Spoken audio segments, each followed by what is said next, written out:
Hey everybody, welcome back. It's Empire State Warrior, and today I'm going to be going over the Tier 6 American medium tank, the M4A3E8.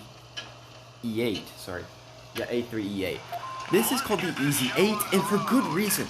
This tank is supposed to be very easy to master, not in my opinion. In all my honest opinion, the tank is not that easy to master, for good reason.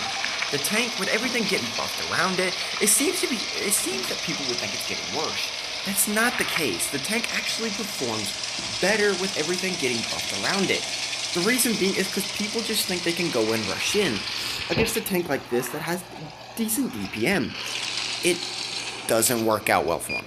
It doesn't work out well for him. As you can see, I'm in a perfect position to get shots, and I stop and realize, wait a second. This dude's out in the open. So I'm going to move to a position where I can get shots on this guy. As you can see, first shell right through his engine. Enemy armor is damaged. And he fixes, but not in time to get out of the way. And I hit him again. And then I'm going to hit him one more time for a nice 136 alpha damage shot. And then he goes away. And I barely missed that shell. And the Cromwell B gets dirt. And then that's as far ahead as we get here. I'm going to put this down to where I can commentate a little bit. There we go. And as you can see, I'm pushing hard to the right side on a flank. That's because the enemy team isn't paying attention. I get a nasty shot to the side of the straw, 142 damage, and I've done 637 already. And then I get a nasty blind shot into the Churchill here.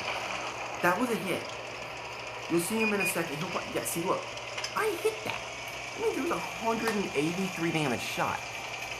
Yikes, that was nasty. That's one thing you don't want to happen, is get blind shotted from behind. That Churchill got blind shotted. As you can see, I'm pushing up to the right side hard, and I'm making sure this Churchill's not paying attention before I get shots. And of course, right through the side of his turret, I'm trying to get shots again, hopefully get another into him, and I do get a second one in. And now I'm going to aim for the KV2, because honestly, he's one of the deadlier targets. And he does the most damage for the enemy team. As you can see, they're tied up right now. And I've done the most damage by far on my team, and I'm just dominating these poor guys. I haven't even hit my adrenaline yet.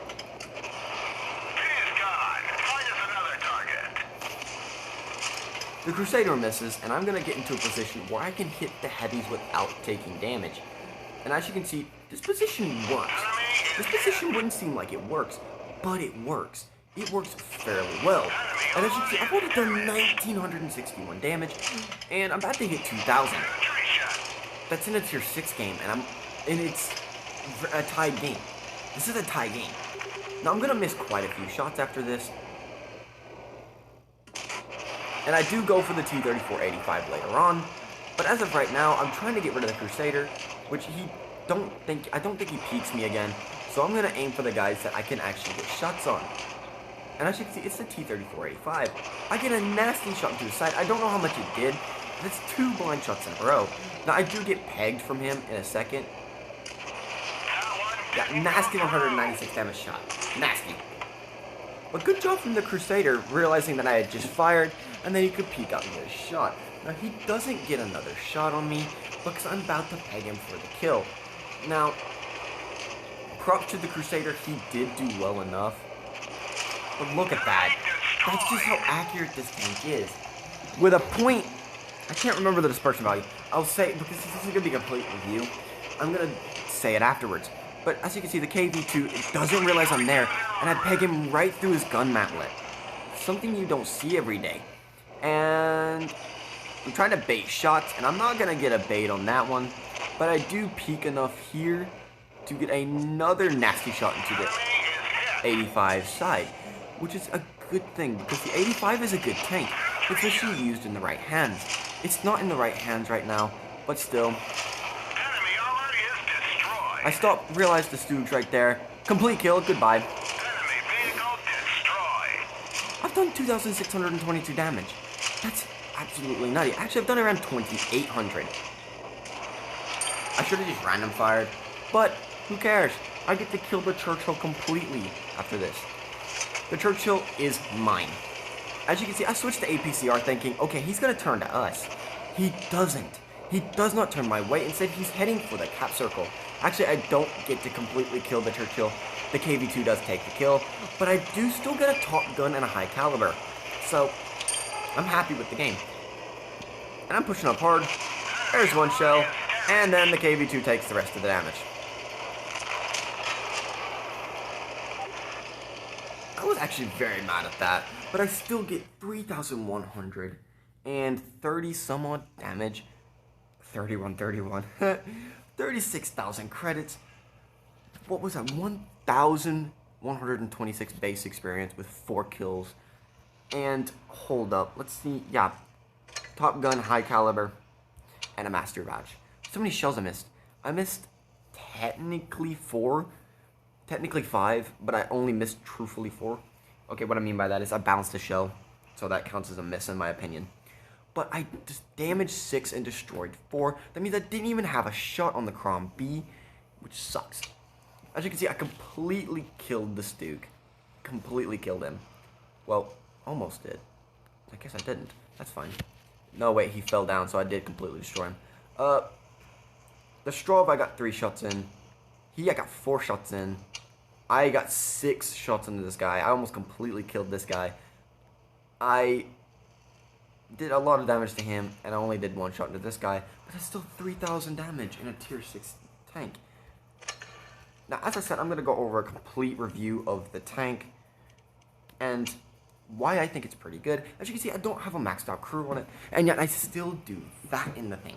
The thing is good. I go for gun rammer because the DPM is necessary, especially with 1900 DP, 2000 DPM. It's actually 1993 maxed out, but that's 2000 DPM. That's very good. On this one, I think I would go for the probably defense system. Honestly, because it has more effects for the tank. Go with coated optics. The improved optics. Your view range is necessary on this tank. Yeah, gun lane drive, because you have good shell velocity. Improved assembly, because you don't have any armor at all. Your armor is absolute trash. I'll go over that in a second. Probably engine accelerator, because you're quick, but a little bit quicker would help. Refined gun, because even though you have great dispersion values, still go for the refined gun. The enhanced tracks, 100%, because if you get tracked on this tank and they shoot it again, your tracks are huge. They won't miss your tracks. And probably the consumable delivery system. The consumables, as I always do, I always use adrenaline, the multi-purpose restoration pack, and the repair kit. Always. Don't go for anything else. If it's an autoloader, this, and this. Works every time. The provisions, I stopped using this, though I probably shouldn't, but I started using this. My God, I figured out it helps so much. It helps. This helps. This helps. Whether you know it or not, it helps. As you can see, it has a choice of 2 guns. Both of them have around 128 penetration, but the DPM is huge difference. Around 400 damage difference. That's huge. As you can see, the aim time's pretty good, and the gun dispersion, actually the aim time's kind of crap, but the gun dispersion isn't bad at 0.38. Not bad. And the reload is very good, maxed out at around 4.8 seconds. So you got around a 1993 DPM. Very good. As I said, the penetration is lacking at 128, but you can make up for that with 177 millimeters of penetration on the APCR. It means we could go through anything like butter at this tier. Also, your HG shell is decently big, so you got 38 millimeters of penetration and a 200 damage shot. That's pretty good. And as always, it's got 160 alpha with 135 on the APCR and 200 on the HE, as I just said. The gun turn limit, which is degrees up and down, is 25 degrees up and 12 degrees down. That means this tank is very versatile. Very. The concealment rating is okay. It's not that good, honestly. So don't expect to, when you're in a bush far away, to shoot and not be spotted, because you'll probably be spotted. Actually, it's got decent camo ratings.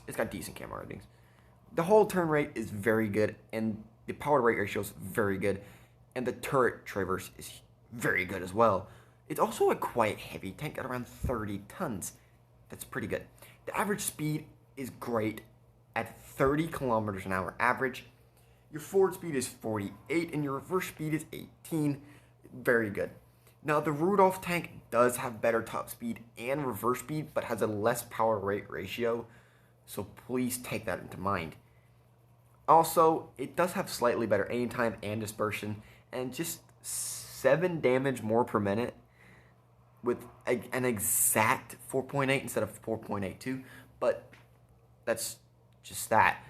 As you can see, the concealment rating is actually not bad. While stationary in a bush, well, that's just stationary. It never says bush. A bush adds what, 10% camo rating? That's 22%. And then you take off 17%.